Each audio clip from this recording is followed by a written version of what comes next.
book of Joshua, chapter 1, verses 1 to 9.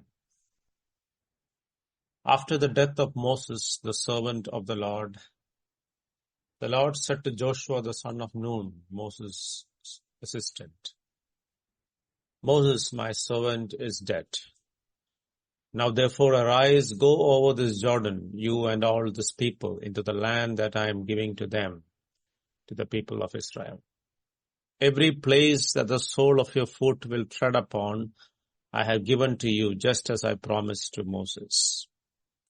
From the wilderness and this Lebanon as far as the great river, the great Euphrates, all the land of the Hittites to the great sea towards the going down of the sun shall be your territory.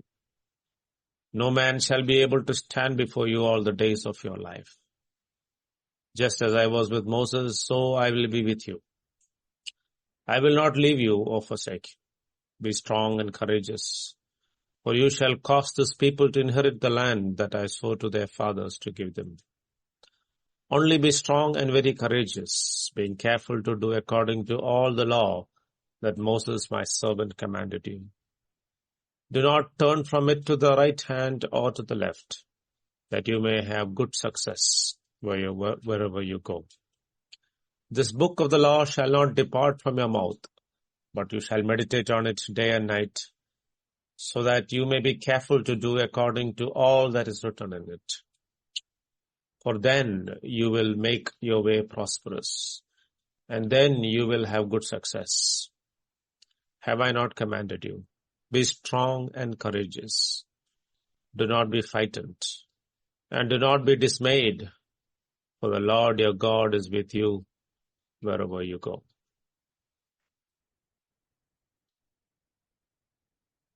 Moses passed away just as the people of Israel were about to enter the promised land. If man were at the helm, then he would have planned for Moses, the experienced leader, to take his people into the land and get them settled before removing him from the scene.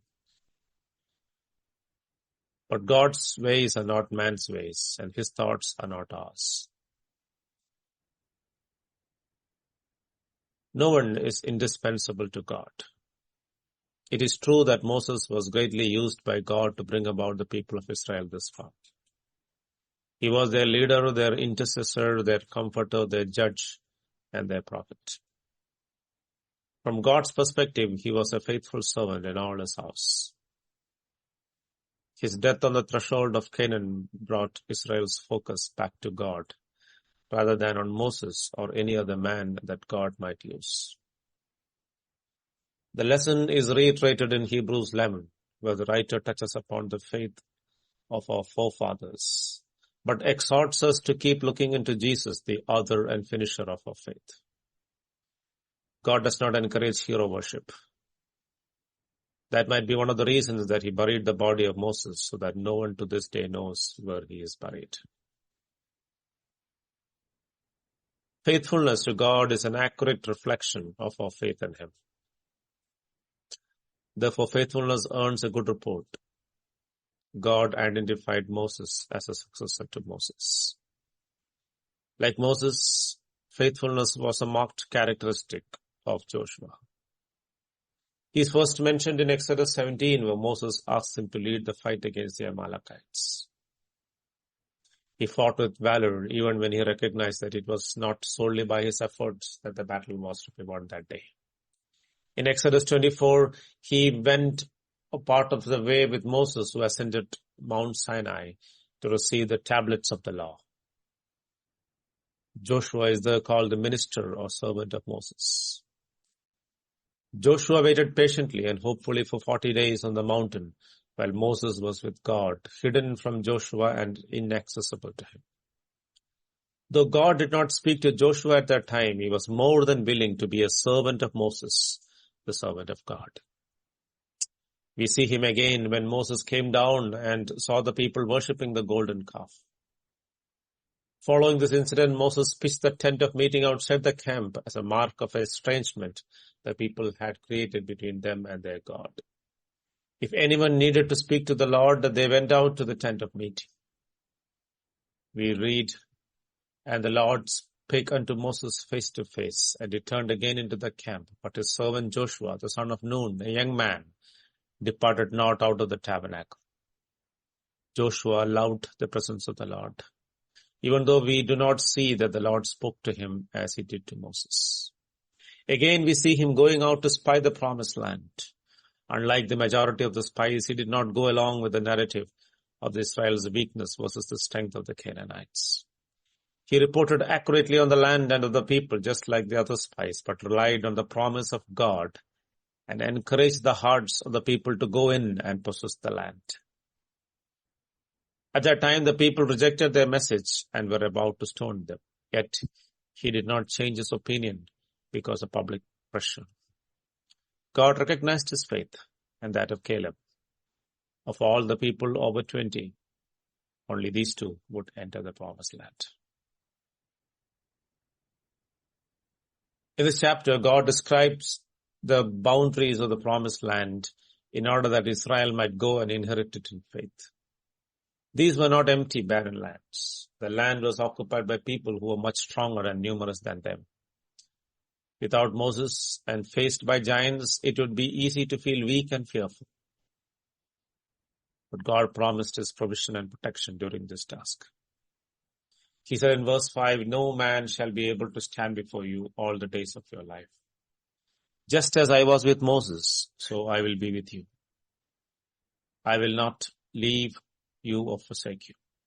The Lord encourages them to be strong and courageous. This phrase is repeated 3 times in this passage. Faith resulting in obedience to the revealed will of God is necessary to receive the promise. In verse 8, "This book of the law shall not depart from your mouth, but you shall meditate on it day and night, so that you may be careful to do according to all that is written in it. For then you will make your way prosperous, and then you will have good success." Joshua was to make every effort to read and understand the law of God and revert to it constantly, making it his topic of meditation. All his actions were to be compared with and directed by the law of God.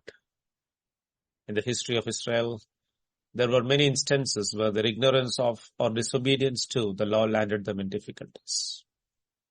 For example, they were tricked into making a treaty with Gibeon and thus were forced to spare them rather than wipe them out. They built high places and drifted into idol worship. The Lord's presence is with those who walk in his will. Psalms 25:14, we read, "The secret of the Lord is with them that fear him, and he will shew them his covenant."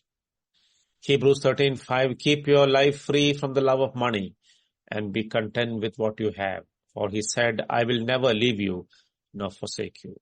So we can confidently say, "The Lord is my helper. I will not fear. What can man do to me?" As we face change in our lives, the unchanging reality from generation to generation remains God and his promises. Let us meditate on his love and faithfulness the whole day long. Let us be filled with and led by his Spirit by yielding instant obedience to his promptings. Let the righteousness of the law be fulfilled in our lives as we are hidden in Christ our head, giving him precedence over our own desires and plans. And let us train our next generation also to do the same. For Jesus Christ is the same yesterday, today, and forever. God bless.